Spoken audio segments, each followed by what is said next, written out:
नमस्कार. RTO only YouTube चॅनलवरती आल्याबद्दल सर्वांचं स्वागत आहे. या व्हिडिओच्या माध्यमातून CGPA पर्सेंटेज कसे काढायचं आणि टोटल मार्क्स कसे काढायचं A to Z प्रोसेस आपण या व्हिडिओच्या माध्यमातून बघायचं आहे. तत्पूर्वी चॅनलला सबस्क्राईब केलं नसेल तर सबस्क्राईब करून घ्या आणि बेल आयकॉन प्रेस करायला विसरू नका. असेच नवनवीन व्हिडिओचे अपडेट तुम्हाला मिळत राहील. मित्रांनो, north Maharashtra university Jalgaon MA MSc MCom MPhil PhD CGPA percent कसे काढायचं आणि टोटल मार्क्स कसे काढायचं ते आपण या व्हिडिओमध्ये बघायचं आहे. आपण कुठल्याही भरतीमध्ये ॲप्लिकेशन ऑनलाईन अप्लाय करत असतो तेव्हा आपल्याला पर्सेंटेज आणि टोटल मार्क्ससुद्धा त्या ठिकाणी फिलअप करावं लागतं. तर आपण या व्हिडिओमध्ये 2 मिनिटात कसे पर्सेंटेज काढायचं, CGPAचं पर्सेंटेज कसे काढायचं आणि टोटल मार्क्स कसे काढायचं ते आपण या व्हिडिओमध्ये बघायचं आहे. चॅनलला सबस्क्राईब केलं नसेल तर सबस्क्राईब करून घ्या. खाली ब्लॅक पट्टीमध्ये सबस्क्राईब बटन दिसत असेल तुम्हाला, त्या ठिकाणी प्रेस करा. बेल आयकॉन प्रेस करा जेणेकरून तुमच्याकडनं कोणतीही माहिती मिस होणार नाही. या ठिकाणी तुम्हाला दिसत असेल सुरुवातीमध्ये आपण मार्कशीट बघू. बघा, आता आपलं मार्कशीट घ्यायचं आहे. मार्कशीटच्या बॅक साईडला बघायचं आहे. बॅक साईडला आपल्याला टेबल नंबर 1, टेबल नंबर 2 असं टेबल नंबर CGPA असं आपल्याला या ठिकाणी सर्व डिटेलमध्ये दिले. आता हे आपल्याला कॅल्क्युलेशन करण्यापूर्वी हे आपलं रिझल्ट बॅक साईडला बघायचं आहे. बॅक साईडला बघा, या ठिकाणी इम्पॉर्टंट पॉईंट कोणता आहे तर या ठिकाणी बघा, conversion table for subject wise. Conversion table for subject wise marks obtains out of 100 and grade in 7 point scale. आता हे लक्षात ठेवायचं, 7 पॉईंट स्केल हा पॉईंट इम्पॉर्टंट आहे, तर हा लक्षात ठेवायचा आहे. आता आपल्याला आपण MSc MCom टेबल नंबर 1 बघायचं आपल्याला. या ठिकाणी बघा, आता ग्रेड बघायचं आहे. ऑब्टेन मार्क्स, ग्रेड आणि ग्रेड पॉईंट या ठिकाणी दिले. O ग्रेड आउटस्टँडिंग आणि A ग्रेड व्हेरी गुड आणि B गुड, C एव्हरेज. बघा, इथे ऑप्शन एक एक पूर्ण दिले. आपल्याला हे व्यवस्थित बघून घ्यायचं आहे. तर आपल्याला O ग्रेडमध्ये किती मार्क्स दिले या ठिकाणी 75 ते 100, A ग्रेडमध्ये 65 ते 74 आणि B ग्रेडमध्ये 55 ते 64 आणि C एव्हरेजमध्ये 50 ते 54 असं दिले. आपण हे आपल्या मार्कशीटवरती कोणतं ग्रेड मिळालं आपल्याला, O मिळालं आहे का, A मिळालं आहे, B मिळालं, A+, B+ असं तुम्हाला मिळालं असेल ते व्यवस्थित बघून घ्यायचं. आणि आपल्याला तुम्हाला A ग्रेड मिळालं असेल तर तुम्ही 65 तर 74पर्यंत तुमचं मार्क्स असेल त्या ठिकाणी. तर हे लक्षात ठेवायचं आहे. हे टेबल व्यवस्थित बघून घ्यायचं आहे. नंतर खाली बघा, या ठिकाणी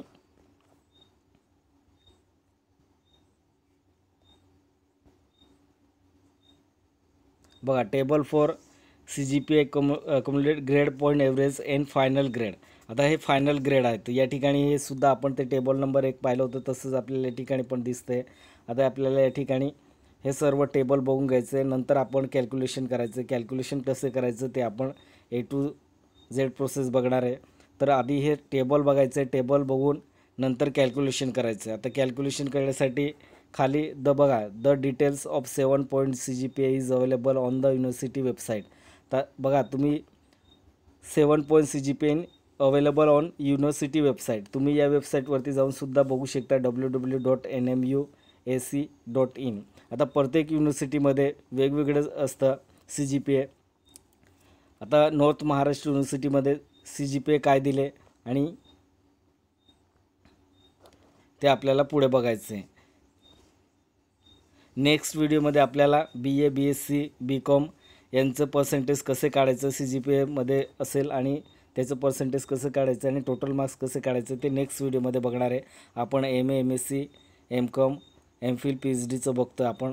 तर या ठिकाणी चला तर आपण कॅल्क्युलेशन करू. चॅनलला सबस्क्राईब केलं नसेल तर सबस्क्राईब करून घ्या आणि हा बॅक साईडचा रिझल्ट बॅक साईडचं व्यवस्थित बघून घ्यायचं आहे काय दिले. आणि खाली सुद्धा या ठिकाणी देण्यात आले बघा, क्रेडिट इनटू ग्रेड पॉईंट. आता हे इम्पॉर्टंट आहे. आता ऑब्झर्वेशन या ठिकाणी देण्यात आले. तर बघा, या ठिकाणी हे सुद्धा रीड करून घ्यायचं आहे तुम्ही. हा पॉईंट रीड करून घ्यायचं आहे.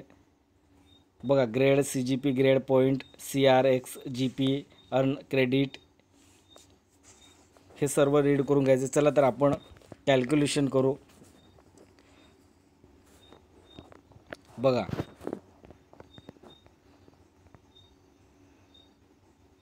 वेगवेगळ्या युनिव्हर्सिटीचं असतं CGPA वेगळं असेल तर आपल्या युनिव्हर्सिटीचं नॉर्थ महाराष्ट्र युनिव्हर्सिटी जळगावचं CGPA हे वेगळं आहे. तर या ठिकाणी आपल्याला कोणकोणत्या डिपार्टमेंटचं आपल्याला बघायचं आहे, MA, MCOM, MSc याचं आपल्याला कॅल्क्युलेशन बघायचं आहे. तर कॅल्क्युलेशन आता आपण बॅक साईडला रीड केलं होतं बघा, 7 पॉईंट CGPA हे लक्षात ठेवायचं आहे. आता कॅल्क्युलेशन कसं करायचं ते आपण पुढे बघू. बघा, या ठिकाणी आपलं रिझल्टवरती काय दिलं आहे, आपलं CGPA बघायचं आहे. इथे काय करायचं, CGPA टाईप करून द्यायचं. CGPA टाईप केल्यानंतर आपल्या रिझल्टवरती क्रेडिट बघायचं आहे. क्रेडिट गुणिले ग्रेड पॉईंट. आता ग्रेड पॉईंट कोणते टाकणार आहे, क्रेडिट आणि गुणिले ग्रेड 7 पॉईंट येणार आहे. तर या ठिकाणी 7 फिलअप करायचं आहे. बघा, या ठिकाणी 7 लिहायचे आणि या ठिकाणी क्रेडिट लिहायचे आणि या ठिकाणी आपल्या रिझल्टवरती जो CGPA दिले असेल तो CGPA लिहायचे. आता हे सर्व झाल्यानंतर काय करायचं, भागिले करायचे. भागिले केल्यानंतर टोटल ऑफ क्रेडिट या ठिकाणी लिहायचं. नंतर आपल्याला काय करायचं, आता या ठिकाणी क्रेडिट बघा, व्यवस्थित कॅल्क्युलेशन करायचं, मिस्टेक करायचं नाही. तर या ठिकाणी आता आपल्याला हे क्रेडिट आपण इथे लिहिले. बघा, टोटल काय झालं, क्रेडिट गुणिले क्रेडिट पॉईंट किती झाले, 300 झाले आणि टोटल ऑफ क्रेडिट किती झालं, 64. आता क्रेडिट किती आहे, 64. तर मी काय केलं, 300 गुणिले 64 300 भागिले 64 केले. आता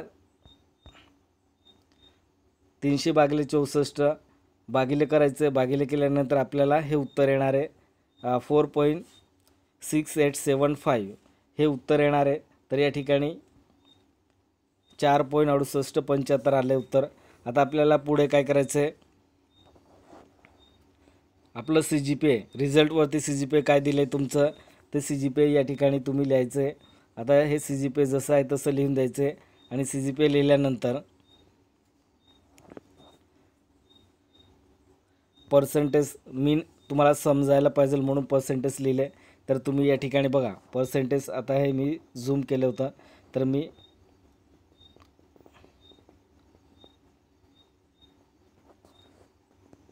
बघा या ठिकाणी आपण हे कॅल्क्युलेशन केलं. कॅल्क्युलेशन केल्यानंतर आपल्याला हे उत्तर मिळालं.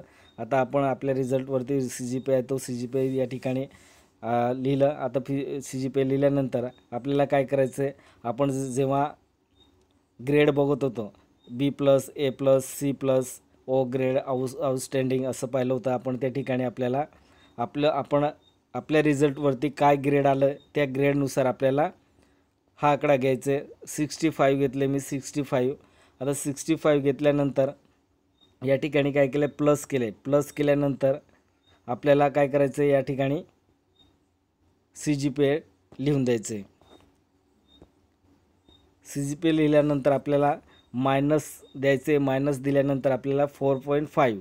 आता या ठिकाणी 4.5 हा फॉर्म्युला लक्षात ठेवायचं. 4.5 भागिले 0.1 म्हणजे या ठिकाणी मायनस केल्यानंतर 4.5 लिहिल्यानंतर आपल्याला भागिले करायचं आहे. भागिले केल्यानंतर आपल्याला 0.1 असं या ठिकाणी लिहायचं. 0.1 लिहिल्यानंतर आपल्याला पुढे जायचं आहे. आता कॅल्क्युलेशन आपल्याला करून घ्यायचं आहे सर्व. हे कॅल्क्युलेशन केल्यानंतर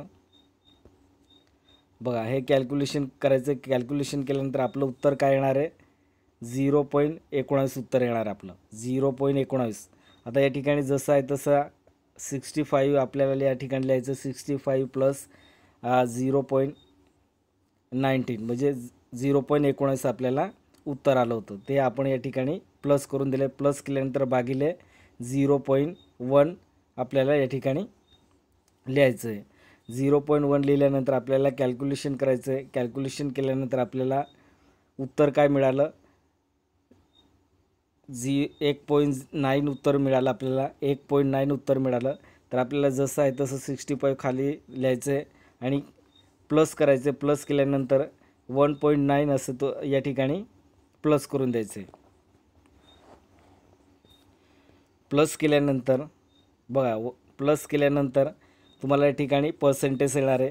आता फायनली तुमचे CGPAचं पर्सेंटेज किती आले बघा, या ठिकाणी बघायचं आहे 66.09% आलं आहे CGPAचं काय पर्सेंटेज आलं तुमचं या ठिकाणी हे बघा, या लक्षात ठेवायचं. या ठिकाणी 66.0.9% आलं आहे बघा या ठिकाणी.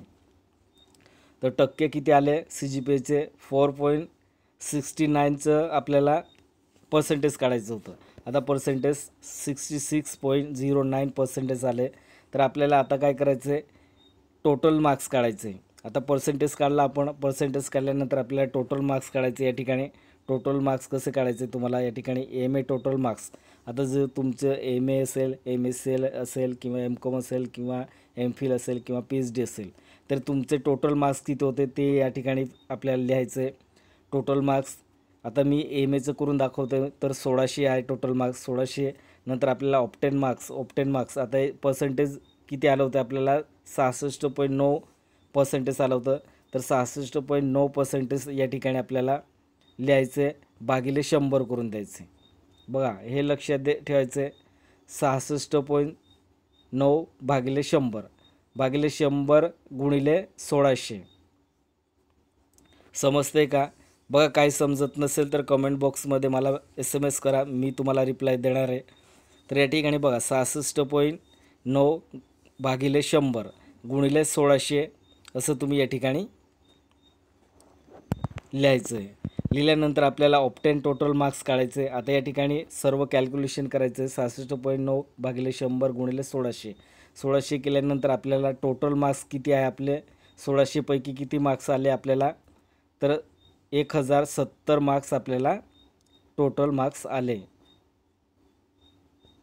बघा 1600 पैकी किती मार्क्स आले तुम्हाला, तर 1070 आले. असं आपल्याला A to Z कॅल्क्युलेशन करायचं आहे. आणि कॅल्क्युलेशन व्यवस्थित करून तुम्ही महाटेटचं एक्झामचं फॉर्म भरत असेल तर व्यवस्थित कॅल्क्युलेशन करा. हा व्हिडिओ बघा, व्यवस्थित बघा, व्हिडिओ स्किप करून बघू नका, व्यवस्थित बघायचं, बघून नंतर कॅल्क्युलेशन करायचं. कॅल्क्युलेशन केल्यानंतरच तुम्ही महाटेटचं फॉर्म भरायचं आहे. मित्रांनो व्हिडिओ आवडला असेल तर सबस्क्राईब, लाईक, शेअर आणि बेल आयकॉन प्रेस करायला विसरू नका. असेच नवनवीन व्हिडिओचे अपडेट तुम्हाला मिळत राहील. आणि आपण नेक्स्ट व्हिडिओमध्ये BA BSc BCOMचं CGPAमध्ये असेल त्याचं पर्सेंटेज कसे काढायचं आणि टोटल मार्क्स कसे काढायचं ते आपण पुढच्या व्हिडिओमध्ये बघायचं आहे. जय हिंद, जय महाराष्ट्र.